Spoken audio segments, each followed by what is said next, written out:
অনেকেই জানেন না এই রেসিপিটি কীভাবে রান্না করতে হয় এবং কীভাবে খেতে হয়। এই রেসিপিটি শুধু সুস্বাদু নয়, একেবারে স্বাস্থ্যসম্মত, স্বাস্থ্যের জন্য খুবই উপকারী একটা ভেজিটেবল। তো এই রেসিপিটি করার জন্য যে প্রধান যে সবজিটি নিব সেটা হলো কচুরছড়া। এটাকে সাধারণত ইয়ামা বলা হয়। শুধু যে বাঙালি শপে এই খাবারটা পাবেন তা না, আফ্রিকান জ্যামাইকান শপেও এই ধরনের ছড়াটা পাবেন। তো এটা বিভিন্ন দেশে বিভিন্ন নামে বলা হলেও অনেকেই জানেন না এটা স্বাস্থ্য উপকারিতা বা কীভাবে রান্না করা হয়। তো যারা জানেন তারা রেগুলারলি খেয়ে থাকেন। তা আমি মনে করি যে যদি এই ধরনের সবজিটা রেগুলারলি খেয়ে থাকেন তাহলে আপনার আয়রনের ঘাটতি, হাঁটু ব্যথা, কোমর ব্যথা এগুলো কিন্তু চলেই যাবে, কারণ এখানে অনেক বেশি আয়রন থাকে। কচুর শাক, কচুরলতি এবং কচুরছড়া এই তিনটা জিনিস আপনারা রেগুলারলি খেলে আপনাদের চোখের যেমন সমস্যা দূর হবে, আয়রনেরও সমস্যা দূর হবে। তা আমি প্রথমে ভালোভাবে কচুরছড়ার খোসাগুলো ছাড়িয়ে নিয়ে ভালোভাবে ধুয়ে নিয়েছি। ধোয়ার পর এক একটাকে আমি 4 পিস করে কেটে নিচ্ছি। আপনারা 4 পিস, 6 পিস, 8 পিস যেভাবেই পছন্দ করেন কেটে নেবেন। আপনারা এটা শুটকি দিয়ে খেতে পারেন বা চিংড়ি মাছ দিয়েও খেতে পারেন। তো বাসায় দেখা যায় অনেকেই মাছের লেজ পছন্দ করেন, অনেকে শুধু পেটি পছন্দ করেন, অনেকে শুধু মাথা পছন্দ করেন। আর মাছের মাথার ভিডিও যে কত দেখলাম সেটা বলে তো আর শেষ করা যাবে না। যাক, তো মাছের মাথা বা লেজ যদি থেকে যায় বাসায়, সেটার একটু ভাজি করে নেবেন, নিয়েই এই রেসিপিটা করে দেখবেন। এই রেসিপিটা নিরামিষ যদি আপনারা পেঁপে দিয়ে করেন তাহলে আরও বেশি মজাদার হয়। যারা নিরামিষ বুঝি তারা এই কচুরছড়া পেঁপে দিয়ে নিরামিষ রান্না করে খেয়ে দেখবেন, 5 ফোড়ন দিয়ে, তাহলে বুঝতে পারবেন যে কতটুকু মজাদার। তো আমার কচুরছড়া কেটে রেডি করা হয়ে গেল। আপনারা প্রথমে ধোয়ার দরকার নেই, ভালোভাবে খোসাগুলো ছাড়িয়ে তারপর ধুয়ে নেবেন। তো বাসায় কয়েকটা লেজ আর 2টা মাছের টুকরা ছিল ফ্রিজে, তো চিন্তা করলাম ভর্তা না বানিয়ে কচুরছড়া দিয়ে রান্না করে ফেলি, তাই ভাজি করে রেখে দিলাম।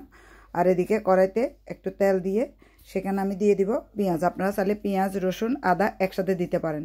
তবে মাছের মধ্যে, আমরা মাংসের মধ্যে যেরকম রসুনটা গোটা খেয়ে থাকি, সেরকম মাছের মধ্যে কিন্তু গোটা খাই না, পেস্ট ব্যবহার করে থাকি। তারপর আমি দিয়ে দিয়েছি এখানে জিরা, 1 চিমটি পরিমাণ জিরা দিয়েছি। দিয়ে আমি পেঁয়াজটা ভাজি করার সময়ে এখানে পরিমাণ মতো লবণও দিয়ে দিয়েছি।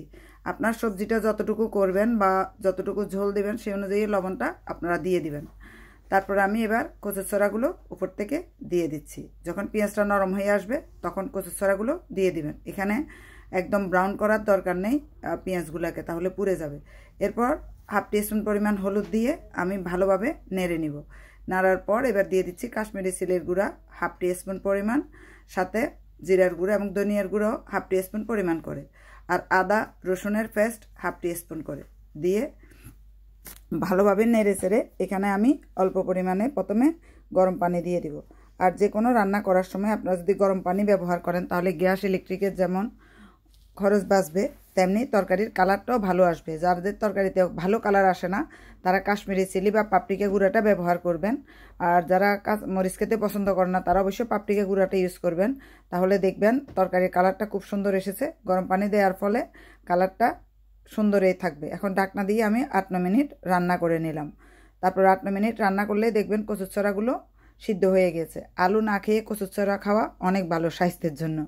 আলু খেলে অনেকের গ্যাস হয়, পেট ফেঁপে যায়, তো অনেকে আলু খেতে পারেন না। তাদেরকে আমি বলবো আলু ভর্তা না খেয়ে আপনারা এই যে কচুরছড়া দিয়ে ভর্তা খেতে পারেন, মাছ দিয়ে, শুটকি দিয়েও আপনারা রান্না করে খেতে পারেন। তারপর আমি উপর থেকে টমেটো দিয়ে দিচ্ছি, কারণ এটা ফ্রেশ একটা খাবার। টমেটো যদি আপনার বাসায় না থাকে তাহলে না দিলেও চলবে, আর থাকলে দিয়ে দিলাম। এরপর আমি এখানে আরও 2 মিনিট মতো রান্না করব টমেটোগুলো দিয়ে। রান্না করে এবার উপর থেকে যে ভাজি করা মাছের লেজ এবং মাছের টুকরো আছে সেটা আমি দিয়ে দিব।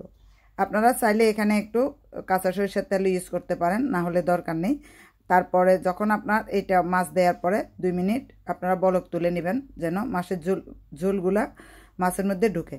তারপর উপর থেকে কয়েকটা কাঁচামরিচ এবং ধনিয়া পাতা ছিটে দিলেই রেডি হয়ে যাবে আপনার মজাদার এই লাঞ্চ বা ডিনার রেসিপি। ঝটপট যে কেউ এই রান্নাটা করে নিতে পারেন। মাংস এবং মুরগি খাওয়া বন্ধ করে মাছ খাওয়া এবং সবজি খাওয়ার অভ্যাস করেন, তাহলে অনেক রোগ থেকে রক্ষা পাবেন সবাই।